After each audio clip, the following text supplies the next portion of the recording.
And so, I know it's now my time to give back, not only to lead by example and to uphold and conduct myself in a manner becoming of a senator, but also to mentor the young. So I look around, and sino ba yung newly elected and young dito? Walang iba kundi si Camille Villar. Siyempre, bata pa si Bam, pero hindi na new si Bam. Di na. Si Kiko naman, who's not here with us, ahead pa yan sa akin.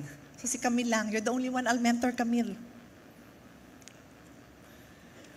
But to the rest of my colleagues, I look forward to engaging with you